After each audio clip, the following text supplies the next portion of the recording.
네, 아는 기자, 경찰청 출입하고 있는 백승우 기자 함께 하겠습니다. 자, 최근 60대 등 고령층의 강력 범죄가 잇따르고 있는데 이번에는 50대 여성이 흉기로 살해당하는 일이 있었습니다. 백 기자, 그런데 이 사건, 이 용의자가 스토킹 전력이 있었다면서요? 네, 그렇습니다. 60대 용의자 A씨는 피해 여성이라는 의정부시 노인보호센터에서 지난해까지 운전기사로 일했는데요. 피해자를 살해하기 전 3차례나 스토킹 신고를 당했습니다. A씨는 지난 3월에는 여성을 찾아와 행패를 부리다 딸이 경찰에 신고해 경고 조치 후 돌아갔고요. 5월에는 피해 여성에게 문자 메시지로 스토킹을 해 역시 피해자 딸의 신고로 경고장을 받았습니다.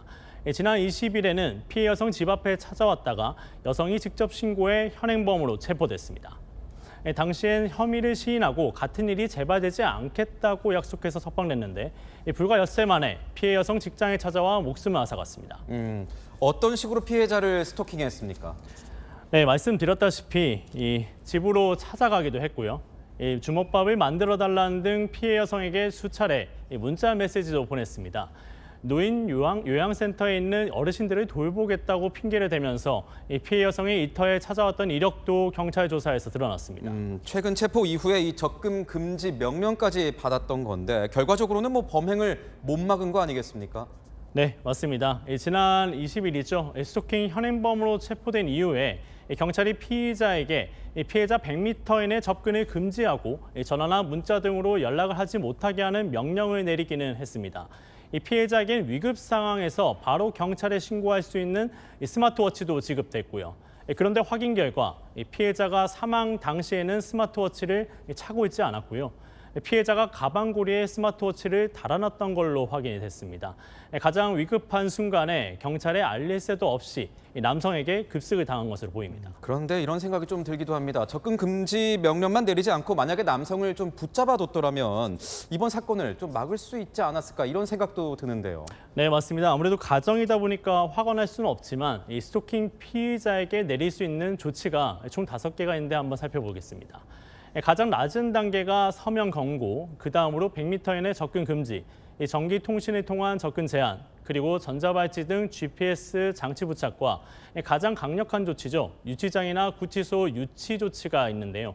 일단 경찰이 긴급 조치로 1개월짜리 접근 금지와 통신 제한 명령을 내려놓고 이런 조치를 최대 9개월까지 늘리려고 신청을 했지만 지속성이나 반복성이 없어 보인다는 이유로 검찰 단계에서 신청이 기각된 걸로 전해집니다. 피의자는 결국 숨진 채로 발견이 됐군요. 네, 맞습니다. 피의자 A씨는 오늘 오전 10시 25분쯤에 사건 현장에서 2km 떨어진 수락산 인근 등산로에서 발견됐습니다. 경찰의 추적을 받던 중에 등산객이 심정지 상태의 A씨를 발견해 신고한 건데요. 유력 피의자가 스스로 목숨을 끊으면서 사건은 공소권 없음으로 종료될 가능성이 높습니다. 최근 보도를 보니까 이런 고령층들의 어떤 강력 범죄가 크게 늘고 있다는 이런 생각이 또 들기도 하는데 뭔가 짐작되는 이유가 있습니까? 네, 맞습니다. 이번 스토킹 살인 사건 외에도 최근 발생한 인천 사제 총기 사건, 기름역 흉기 난동 사건 모두 60대 이상 노년층이 피의자였는데요.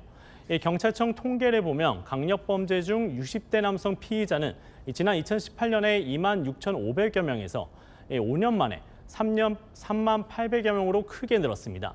전문가들은 은퇴 후의 사회적 고립과 경제적 불안 등이 대인관계 갈등과 맞물려 범죄로 이어지는 것 같다고 보고 있습니다. 네, 잘 들었습니다. 지금까지 아는 기자였습니다.